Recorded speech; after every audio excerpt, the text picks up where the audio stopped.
Hey guys, this video is going to be about NBA player Cade Cunningham for the Detroit Pistons. Hebrew basketball player, right? Pretty much most of them are Hebrew, right? Uh, he ended up getting a collapsed lung. A collapsed lung from what it seems like a contact play, but to others like me, it didn't really seem as much as a really high contact play. It seemed like a non-contact play, even so. But most people are wondering, like, wow, he's gonna miss the rest of the season because of you know, uh, his contact within the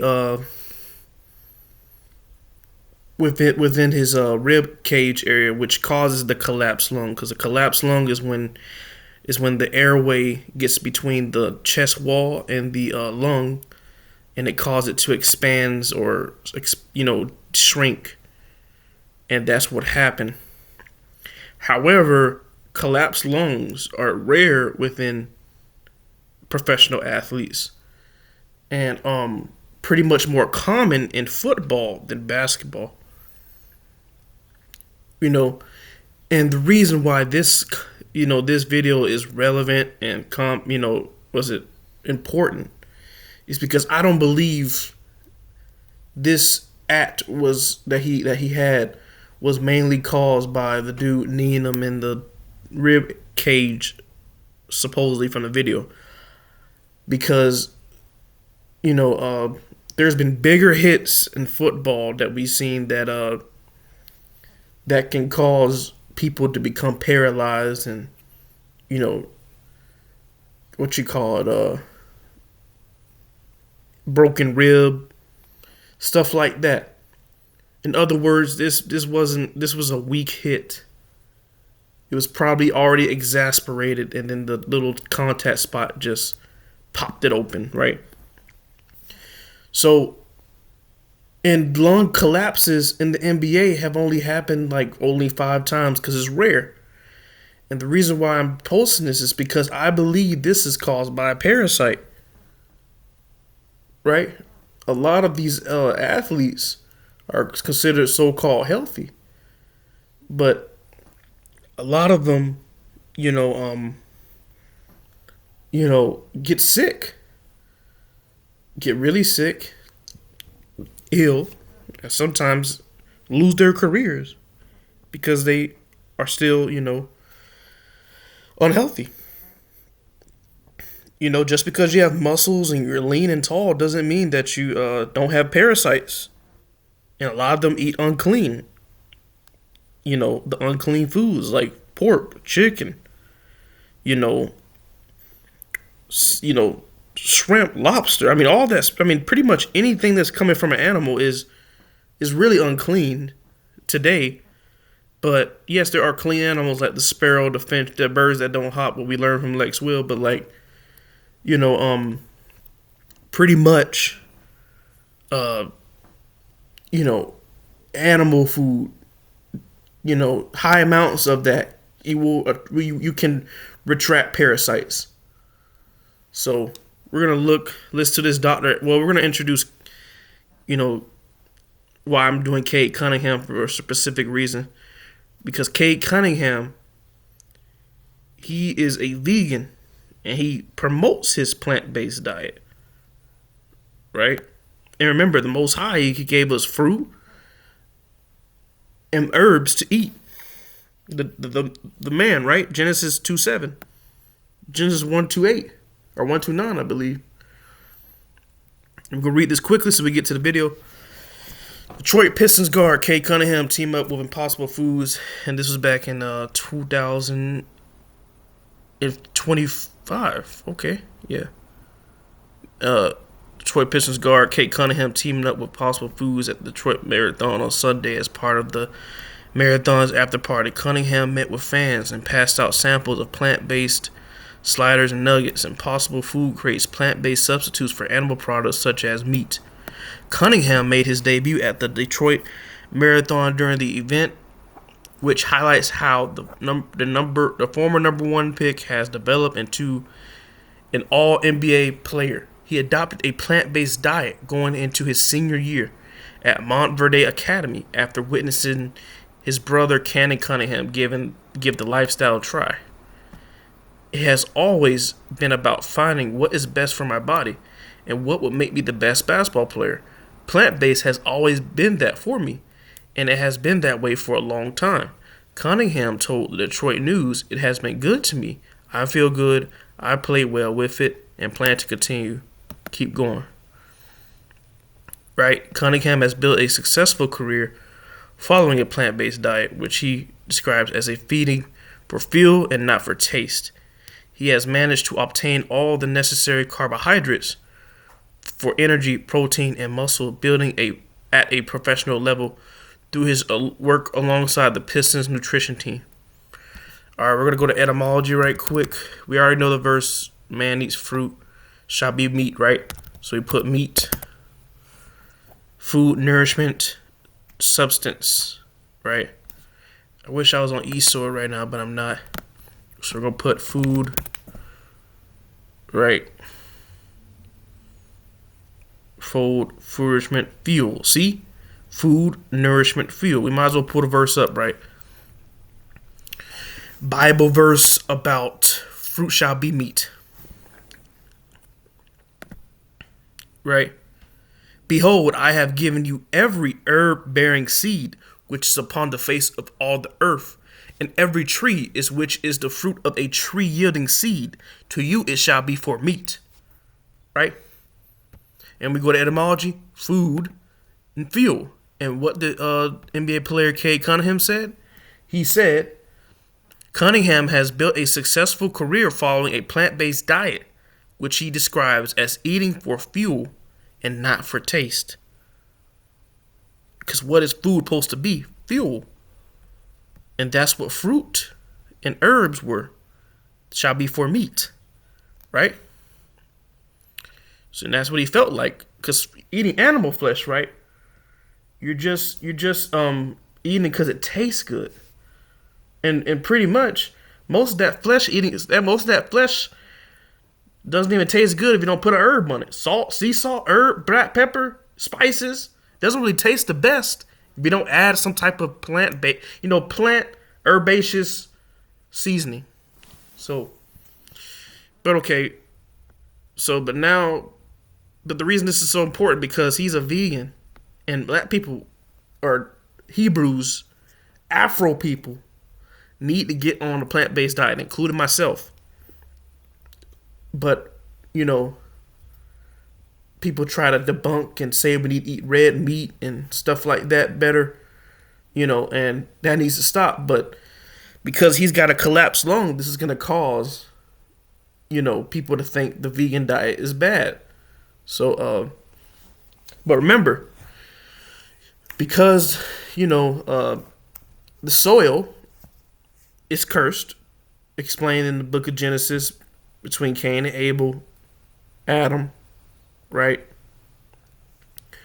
You have to be careful and wash your fruits and vegetables. Not pick up parasites or demons. And what I'm saying is he got a parasite that caused or exasperated his lung. And then when he was in game, the air leaked because he had a little impact to the chest. I told you that was a little baby hit. Little baby hit. I've seen worse in football. Come on now. That little baby hit. Let's see the clip right quick. Cade, this is a focused compressive force, and it's definitely possible this impact either contributed to or caused... Little bitty baby hit. Come on now. We seen harder hits than football. We seen harder hits than that. All right. Now, here's what we're going to do. We're going to say this first. The Bible does not specifically name modern biological parasites, but it warns against consuming unclean animals known to carry them, such as swine and rodents. Don't forget chicken, too, and turkey, and crustaceans, which are like shrimp, crab, and lobster. In Isaiah 66:17 and Isaiah 65:4, Deuteronomy 23:14 provides hygiene regulations to prevent disease transmission, while Mark 9:4-8 references metaphorical worms that consume the dead. Ugh, that's disgusting. Well, yeah. Key biblical references to parasitic infestations related disease, prohibitions, and warnings. Isaiah 66:17 warns that those eating swine's flesh, detestable things, and mice will be consumed. Right? But it ain't just eating it. Touching the swine, touching the chicken is unclean. And when the chicken touches the grass and you go touch that part, unclean. When the pig poops on your carpet and you go step on it, unclean. Hygiene protocols. Deuteronomy 23:14 instructs the covering of waste to prevent the spread of disease. Right? Plagues as parasites. The plagues of Egypt included parasitic insects like gnats and flies. Alright? So what I'm trying to tell you is, right? Yes, you gotta eat a vegan diet to be healthy and live life, right? But you have to get rid of the parasite. You gotta worry about the parasite. And now we're gonna type Parasite. Alright, Parasite. Not the movie. Let's do caused by, right? Caused by. There we go. Alright, here we go. Parasitic infections are diseases caused by organisms that live off another living thing. They can cause fever, fatigue, intestinal symptoms, skin rashes, or neurological symptoms. You can get them from contaminated food, water, or services, bug bites, and eating undercooked meat. See, now how you go to Golden Corral or you go to the store, you go to the barbecue, and the dude be like, hey man, what you want? Well done, rare, medium, well? It don't matter if you say rare, medium, well done. If you don't know the temperature of the heat that they're heating it on, and how long they're doing it, you're have a high chance of getting a parasite or parasite egg. So yeah. Yeah. Here we go. Overview. All right. We already read what it is. No, we can say it's part. Parasitic infections often cause intestinal illnesses with symptoms like diarrhea and vomiting, but they can also give you itchy skin rashes or infect other parts of your body, like your brain or lungs. What are the types of parasitic infection? There are three main types of parasites that cause infection in humans: protozoa, humans, ectoparasites. Protozoal infections. Protozoa are single-celled parasites. They can affect your blood, intestinal tract, gut, brain, skin, eyes, and other parts of your body. Helminth infections. Helminth is a general term for parasitic worms. Scientists further classify them as flukes, trematoids, tapeworms, cestoids, roundworms, nematodes, and thorny-headed worms, acanthophalans. Both adults and immature larval helminths can infect you. Helminths usually infect your intestinal tract, but they can also infect your skin, brain, and other issues. Ectoparasitic infections. Ectoparasites are insects and arachnids, spider-like bugs, that burrow into your skin and live there. These include ticks, mites, lice, and fleas. They usually don't infect other parts of your body. What are the most common parasitic infections? Millions of people around the world get parasitic infections every year. The most common parasitic infections include malaria, toxoplasmosis, head lice, giardiasis, pinworms. Other examples of parasitic infections include trichomoniasis, I don't know how to say that word, cryptoperidosis, cyclosporisis, cysticercosis, strongyloidiasis, tapeworm infections, Chagas disease, leishmaniasis, schistosomiasis. Now let's get back to this part. Millions of people. It ain't millions, it's billions. Now, here are the symptoms. What are the symptoms of parasitic infections? Symptoms: fever, muscle aches. Oh, I have to read this part, it's important. Symptoms of parasitic infections depend on where in your body you're infected. Some common symptoms include fever, muscle aches, fatigue, nausea, vomiting, diarrhea. Depending on where you're infected, you might have neurological symptoms like seizures, severe headache, or disorientation. Skin symptoms like redness, itching, rash, or symptoms. Some parasitic infections don't cause any symptoms. So, what this means is, it can cause pretty much every symptom. And it also means that we all have parasites. Even the MF that's speaking this video right now has parasites. But it's our decision if we want to keep the parasites. Our decision if we want to keep them. But you really have no choice, because you either suffer, die. Sorry. Okay, let's see. How do you get parasitic infections? You can get parasitic infections from drinking contaminated water or getting it in your mouth. All right? So let me explain what this means. So you might think drinking contaminated water means like drinking like water that's outside on the mud on the ground, or drinking water that's not filtered. That ain't just that. Going in the pool, like your local pool or the water park, when you go swim and go underwater and do your little backflips and stuff like that, right? You're putting contaminated water, because a bunch of dirty MFs been in that water, spit, peed, all that stuff. That's contaminated. It don't really matter how much chlorine in there, right? It's contaminated. So when you go swim in the pool or go to the beach, you're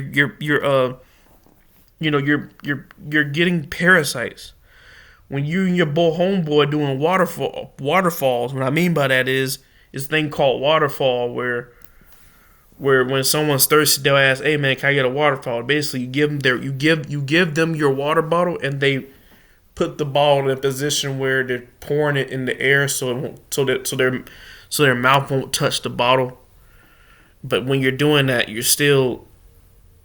the person's hands touch the bottle, so now once you touch it again, now they're passing eggs to you, right?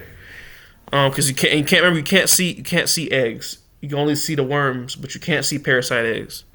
So you're passing eggs and stuff like that. Eating undercooked meats. So remember,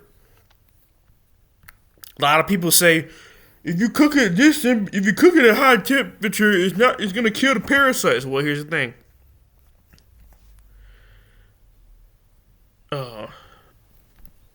Does high temperature kill parasites? Right. So cooking between 140 to 167. For pork, 160, right? What y'all don't understand is, right, when a lot of these people that you know making this meat, when you go to McDonald's or Burger King and chicken, you don't know of how long or what temperature they're making it at. You don't even know if they actually kept in there long. And remember, you cannot see. So let me show this right quick. Let me show you this right quick. Can you see parasite eggs? Parasite eggs are generally too small to be seen with the naked eye. They require a microscopic examination of stool samples. Right? So you can't even see it. Right? You can barely see it. So I'm saying, right?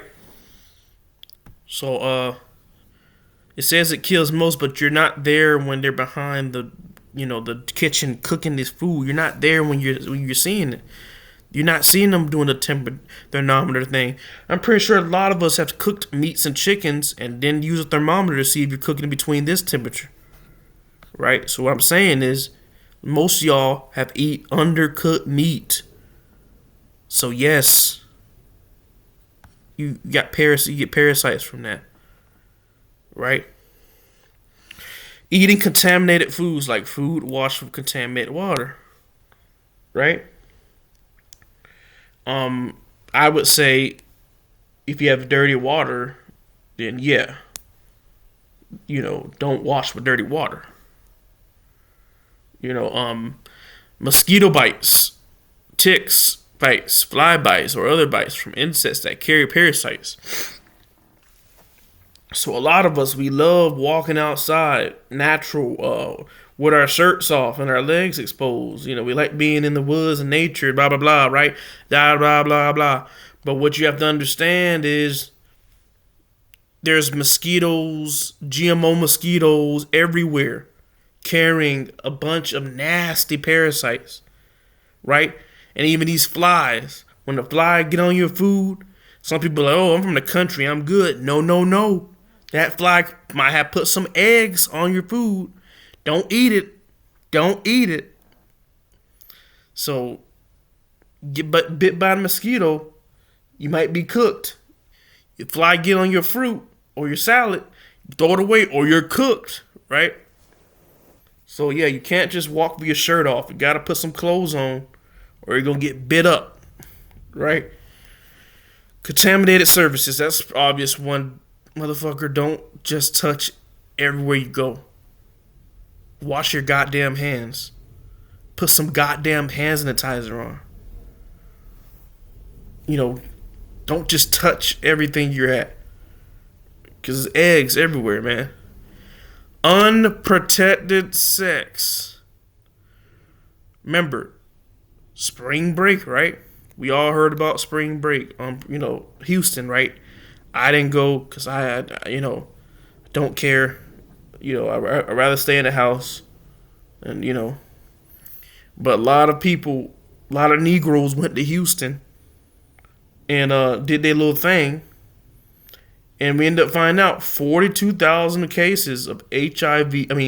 42,000 cases last week, 2 weeks of spring break of different STDs like HIV, chlamydia, gonorrhea. Because people walk around nasty parasites. Right?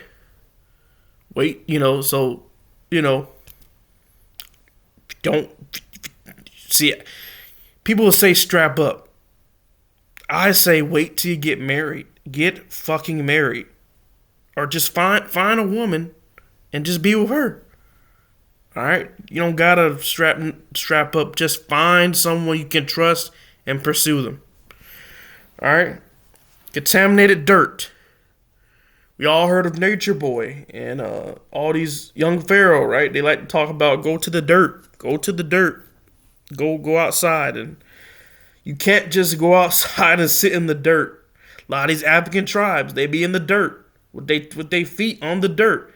Yes, it's fun to be outside, but you gotta it's parasites on the ground, man. Disgusting. Wash your fucking feet and stop laying in the dirt. Alright? If you're pregnant, some parasitic infections can pass from you to the fetus. So, women, before you get pregnant, please detox your body. Detox. So you should tell your husband before you have a baby or another baby. Let's go on a wormwood detox. Let's get all this nasty stuff out before we make a child. Right? So you don't have to pass none of that to the child. Right? So, what are the risk factors for parasitic infections? Some parasitic infections are like pinworms are common all over the world because people don't wash their butt. Let's go. Let's see. How much % of the world doesn't wash their butt? What? Approximately 7% of the world's population does not rely on toilet paper, preferring water-based cleaning methods to clean their butts. Therefore, majority of the world does wash, while only 30% primarily use only paper. That doesn't okay. 8% America. 8%. Oh man, that's disgusting. But yeah. Many other parasitic infections are common in rural areas of the world without developed sanitation systems. People who are at higher risk for parasitic infections include young children and their parents or caregivers. People with compromised immune systems.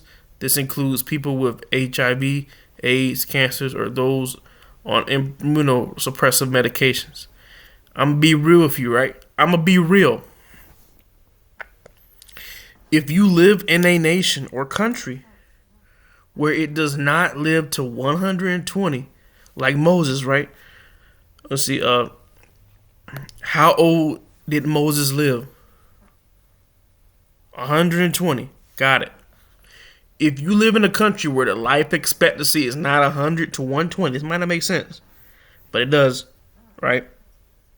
You're at risk of parasites. Sorry. Name me a country that lives to 120 on average. None. So, yeah, you're at risk. All right. How are parasitic infections diagnosed? Providers diagnose parasitic infections by looking for parasites or signs of parasites like their eggs and body fluids or tissues to test you for parasites. A provider might take samples of your poop, blood, skin, or infected tissue, fume, fluid around your brain and spinal cord. They may refer X-ray, MRI, or CT scan.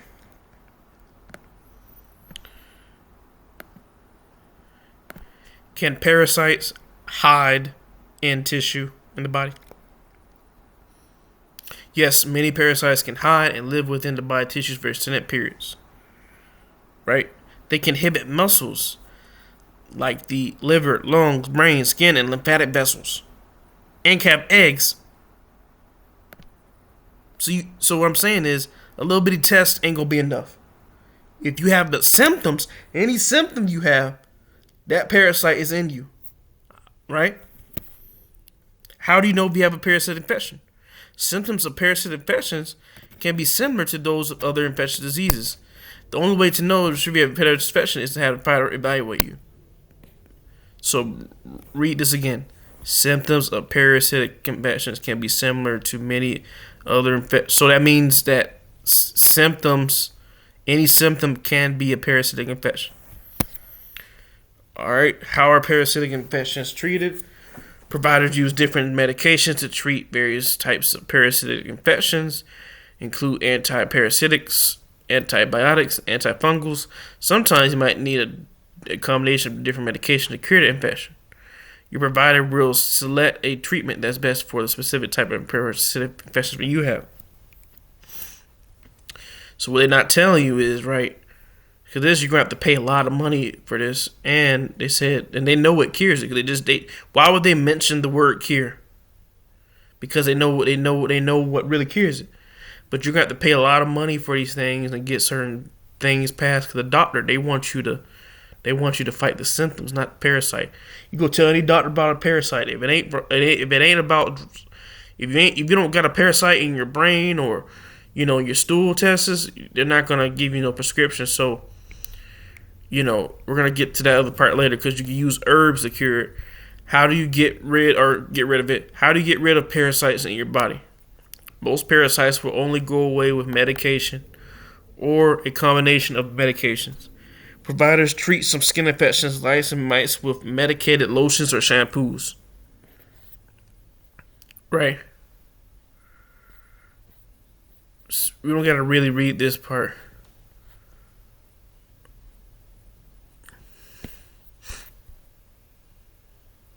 We'll read it. It's important. What can I expect if I have a parasitic infection? What you can expect with a parasitic infection depends on what kind you have, how severe it is, whether or not you have a compromised immune system, how well you respond to standard treatments. Some parasitic infections respond well to medications, but some infections can last for a long time or keep coming back. Ask your healthcare provider, what to expect in your specific situation. Prevention. Can parasitic infections be prevented? Following precautions can reduce your risk of parasitic infections, including wash your hands frequently. It's especially important to wash your hands when preparing food, before eating, after going to the bathroom, and after diaper changes. Don't swim when you have diarrhea. So, what I'm saying is, right? Let's get back to the hand part. So wash your hands, right? So basically, what that means is, don't shake nobody's hand. Or if you shake somebody's hand, you better go wash your hands, put hand sanitizer on. Don't swim when you have diarrhea. So if wait until you have had diarrhea for at least 2 weeks before swimming the pool. I'm pretty sure there's a lot of people that have had diarrhea from eating a greasy burger, chicken sandwich, and they went to the pool and got their ass in the pool. So what does that mean? Don't go to the pools. Don't swim. Yes, if you need to learn how to swim, go learn how to swim. But what I'm trying to tell you is that after you learn how to swim, don't go back, because you're going to get sick. You're going to get a parasite. So when they say don't swim when you have diarrhea, that means don't go swimming, period. Practice safe food habits. This includes storing food properly, heating meat and poultry to a safe temperature, and washing or peeling fruits and vegetables before eating. Now, there's a thing called Clean Dirty Dozen of fruits and vegetables, basically where it tells you which fruits are dirty, where you have to wash, like berries, because they don't have a big cell wall where you have to peel to get to the fruit flesh. But like a watermelon and mango, you can just cut it open and get the flesh. However, sometimes parasites can get inside the mango, because and then meat, they're saying store it properly, but if you're trying to get rid of parasites, I would stay away from meat. Use a condom or dental dam during any kind of sex. Well, the truth is, you have to find your partner, get married, and you won't have to worry about that. Right? Protect yourself from bug bites. Wear protective clothing using bug spray, and sleep under mosquito if necessary.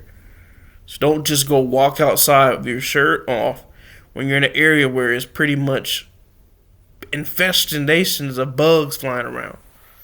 Right? And also, you're going to have to expose your skin to the sun because you need vitamin D. So make sure, you be caution. Be an informed traveler. Learn about infectious diseases in your destination that you may need to take special precautions against. Some precautions might include taking prophylactic medications or getting vaccinated. Now I'm going to tell you the truth. Getting vaccinated is not going to stop you from getting a parasite. Parasites, they don't like alkalinity. Vaccinations bring acidity. And pretty much we were all born with we were all born with vaccines, and we still get sick. So vaccines ain't going keep you from getting parasites. It can help you, not get sick, but it won't help you get away from the parasite, which is the root problem. All right.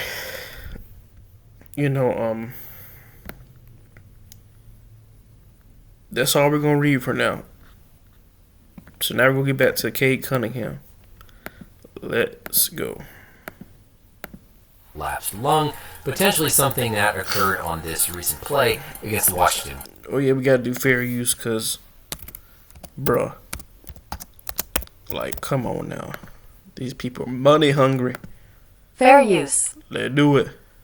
Wizards. Welcome back, everybody. I'm Dr. Brian. Here, and the goal on this channel is to teach you more about the medical side of the sports world. Official report from the Pistons dropped this morning saying that after further testing, Cade Cunningham was diagnosed with a left lung pneumothorax. Exited Tuesday's game versus the Wizards in the first quarter. We'll take a look at that play. Will be reevaluated in 2 weeks. Now remember, reevaluated in 2 weeks does not mean he's going to return in 2 weeks. And so I think best case scenario, probably 3 to 4. This is that play from the game against the Wizards where he was initially labeled as having back spasms. So as Cade is going in for this loose ball here, remember this pneumothorax occurred on his left side. And so we can see that. Look at that baby hit. That's a baby hit, man. I've seen way harder, bigger hits in football than that shit. Little baby ass hit, man. I've got a knee to my thigh. It hurt. Shit hurts. But come on now, that's a baby hit, weak ass hit. See the knee from the Wizards player come in and strike him on that left kind of upper inner side of his Bro, thorax. that shit was weak. Come on now, that weak ass hit. Of the chest.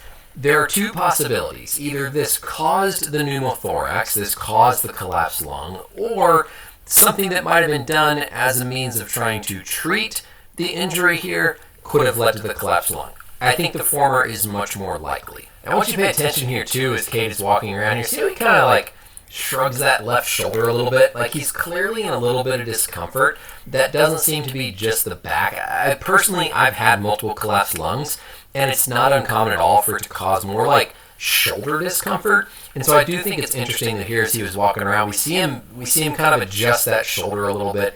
And so this is part of why I think this is much more likely to have been an injury that occurred on this play, not as like a TJ Watt situation, where it might have been from subsequent treatments. Next, we're going to dive into our biodigital anatomy tool here. Well, if it's most likely, that means you don't know. I mean, as you look through the clip, he didn't really get hit that hard. Yes, he got hit with the knee because the bone, hitting the, the rib area, it can cause, it can cause supposed trauma to the lung, which caused, the reaction to happen, right? But like I said, football players get rammed, they get boomed harder than that. And you barely have pad protection in the rib area, which like they're showing. They get boomed.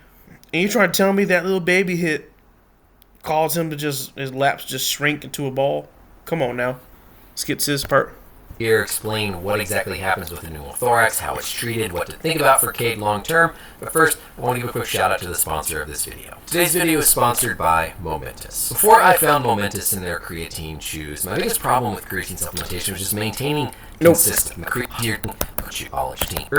Don't care. Means air. The digital anatomy tool here, what I've shown are obviously the lungs and then the rib cage. The ribs make up your thoracic cage, and so in the pneumothorax, pneumo means air, thorax is the chest. The thorax is the chest cavity. So the ribs are there to help protect your lungs, protect your heart, but the space where the lungs are operating lives under negative pressure. So you have the lung tissue itself, and then there's a lining around the lung, and then there's a lining around the inside of the chest wall. That's called the pleura. That space between those 2 pleural layers is under a negative pressure. That's what allows the lung to inflate and then deflate to help with respiration and oxygen exchange. With a pneumothorax, air abnormally gets into that pleural space between those 2 layers. That causes the pressure to go up, and when the pressure goes up, that pushes the lung down, leading to a collapsed lung. So collapsed lung is actually a bit of a misnomer because it's not like the lung has deflated and like collapsed like a balloon going out of air. It's that pressure from air getting into the thoracic space causes the pressure to go up, and that pressure pushes the lung down. So it's more like a compressed lung than it is a collapsed lung. But of course, when we see an x-ray, the lung is all shriveled up and looks collapsed, and so we call it a collapsed lung. It's kind of the common way to describe what's going on. There are multiple ways you can get a collapsed lung. This is important because you already explained of what a collapsed lung is and how it happens, which is between the chest wall and the flesh, which is the lung.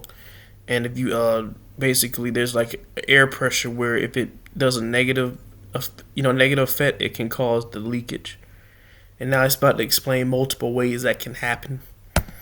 Most common is going to be just a spontaneous pneumothorax. That's what happened to me. It spontaneously occurs. There's no trauma. There's no iatrogenic, meaning external thing done to introduce air into the space. It just happens. What causes a spontaneous pneumothorax is you get these little blebs, these little like air pockets that can form on. And that's what we're going to focus on in about maybe a few minutes, seconds or a minute. But yeah. Surface of the lung. And those blebs can pop. And when those blebs pop, air from inside the lung gets into that pleural space, causes the pressure to go up, pushes the lung down.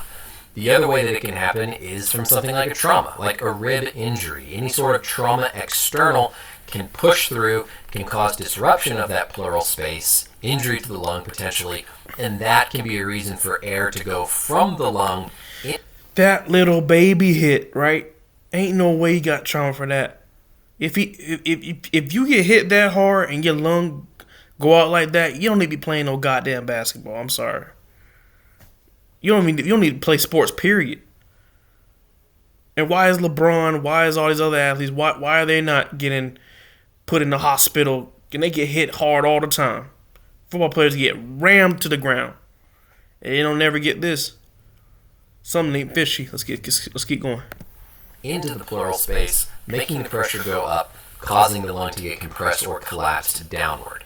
The other thing, like we'll sometimes see, like the whole T.J. Watt story, Tyrod Taylor, a needle. If a needle is introduced into this, remember they're talking about football players. They get hit like it's modern day gladiator, modern day Rome. Romans just fighting each other. Greeks just fighting each other. Romans football is it could happen because you get rammed. But you rarely see them get the collapsed lung. Rarely. I know they wear pads, but come on now. Let's keep going. Space for something like dry needling, an injection, an EMG test. That needle can go through, can disrupt that space, and also introduce air into that area. Oftentimes, it most often occurs when someone's doing dry needling for like the upper trapezius muscles. That's a very susceptible place, right, where you just go through. You don't really think about the chest when you're up here in the neck, but that can cause a pneumothorax. Working on any of the serratus muscles or the intercostal muscles can do it. And so it's part of like the consent process if you're going to do sprout. We're predisposed to this happening. Everything lines up. Like he got hit on the left side of his body. This pneumothorax. That little bit, it ain't that hard. On the left side of his body. His symptoms clearly started at this moment, and like I said, it looked like he got hit in the armpit. Kind of like shaking out that shoulder a little bit, like there was already some pain going up into that area of his shoulder, potentially from already having some air in his lung at this point. Now, hopefully this isn't too severe of a pneumothorax, right? I believe this game was Tuesday. It's now Thursday morning. If this was like a severe collapsed lung where he was short of breath, he was having a hard time breathing, etc., like emergency put in a chest tube, probably would have found it sooner than this morning, or at least reported sooner than this morning. They might have found it yesterday, and we just got the reporting today. But that would have been like in the ER that same night. There's boxers that get punched in the area. Why the hell don't they get a goddamn collapsed lung? Why don't they get it?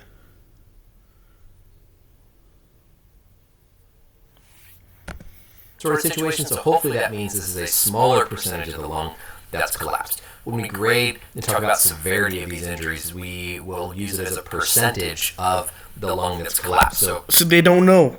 Percentage? Really? Don't know. 10% of the lung looks like it's down, 20%, etc. The reinflammatory. On average, yes, this is something that he could come back within a few weeks, 4 weeks, etc. Somewhere. Really, it depends on how quickly the amount of to assume this. Remember, this is a rare thing. Let's Google this shit. Is collapsed lung rare in the NBA? It's considered rare and an unusual injury. Rare. And it's starting to increase now. Right? Now, let's get to what I think is the real cause. Allegedly. I'm not a doctor, not a certified naturopathic doctor. I'm just a Negro on YouTube who has a brain and can critically think and question things because it sounds bullshit. So let's get to what I think it is. Collapsed lung caused by parasite. A collapsed lung or pneumothorax or severe breathing issues can be caused by parasites, most notably Paragonymous lung flukes, which are acquired by eating raw undercooked crab or crayfish. These parasites travel to the lungs, causing fluid buildup, uh, inflammation, chronic cough, and potential severe damage. Now let's go back to the parasite thing, right? Wait, where's it?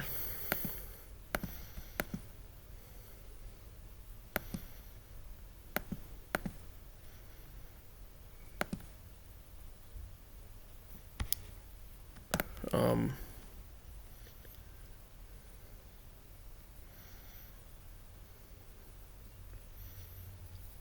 but remember, right?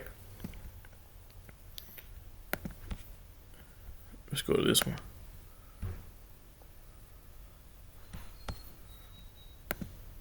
Can parasites hide?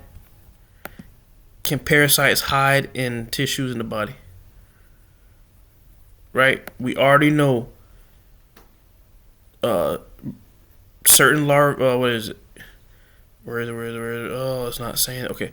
Yes, parasites can hide and thrive in various body tissues, while many occupy the intestines. Others embedded in muscles, the brain, liver, lungs, and subcutaneous tissues. Extra skin, right? So, yeah, you can hide in the lung, right? So, most paragonymous lung flukes, which are acquired by eating, or I read that, yeah. So remember, guys, we know that collapsed lung is considered a rare, unusual injury, and then be a rare parasites.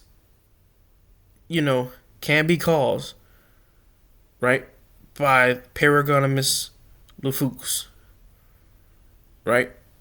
So the reason why I'm saying this is because he probably had a parasite, and that's why it happened. Because this was never supposed to happen. They don't get this. They don't get collapsed lungs. But Paragonymyces, the most common cause of parasitic lung infection, often mistaken for TB or lung cancer. Paragonymous worms live in the lungs for years, often triggering immune responses that cause pleural effusion, inflammation, chest pain. Right? Now, we're going to put this in a tab. How do you get eating raw, undercooked, or pickled freshwater crabs or crayfish containing the parasites larvae? Right? The larvae travel from the intestines to the lungs, maturing in 6 to 10 weeks. It is not spread directly from person to person. So, like utensils used to prepare infected seafood can spread the parasite. Alright? So, now, he's a vegan. Now, if you type Cade Cunningham beach, right, there's a picture of him going towards the beach, right? Him at the beach. So, he could have got the parasite on the beach. That's where there's a bunch of crawfish on the ground. So, yeah. And remember, you might think, well, why the hell did I go to the beach and I get the parasite? Well, I told you, it's a law where when the Most High says don't touch, don't eat, clean, you're going to become unclean. And if you don't follow it, curses can happen. So what I'm saying is, right, I'm saying everybody has their different times when the Most High gives them the curse. And apparently it got him now, right? So, but yeah. Now we're gonna do Paragomus Keliokoti.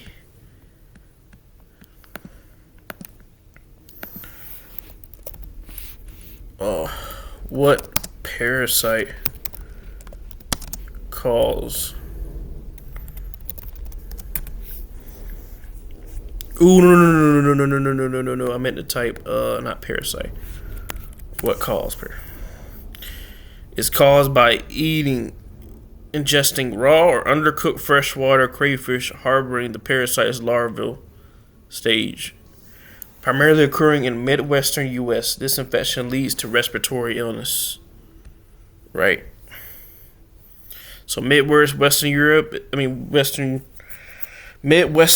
U.S. is like Chicago, Illinois, Michigan. And remember, he plays for Detroit Pistons, and that's located in the Midwestern U.S. So he's at high risk of getting that parasite. Acarus hookworm. We're gonna do that one.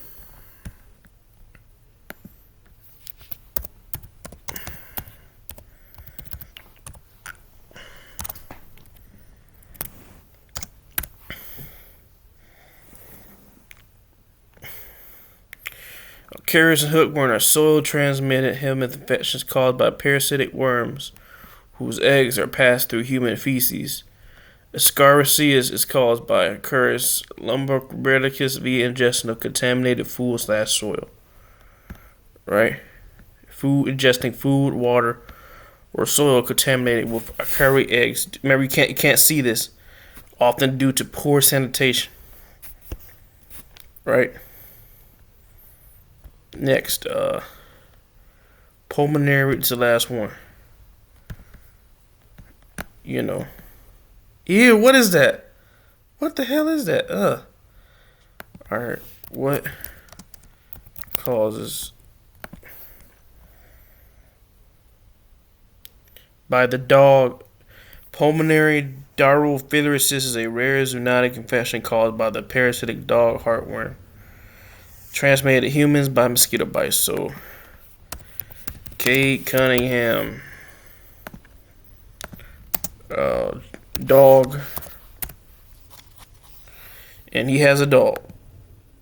So, could have got it from that, right? Now let's get to some scientific research. But a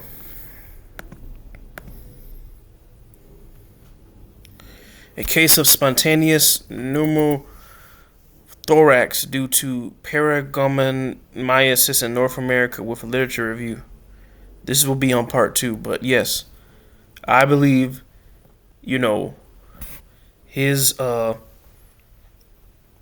injury is caused by a parasite, and what happened was the little baby tap that he had exasperated it, and that's when the collapse lung happened.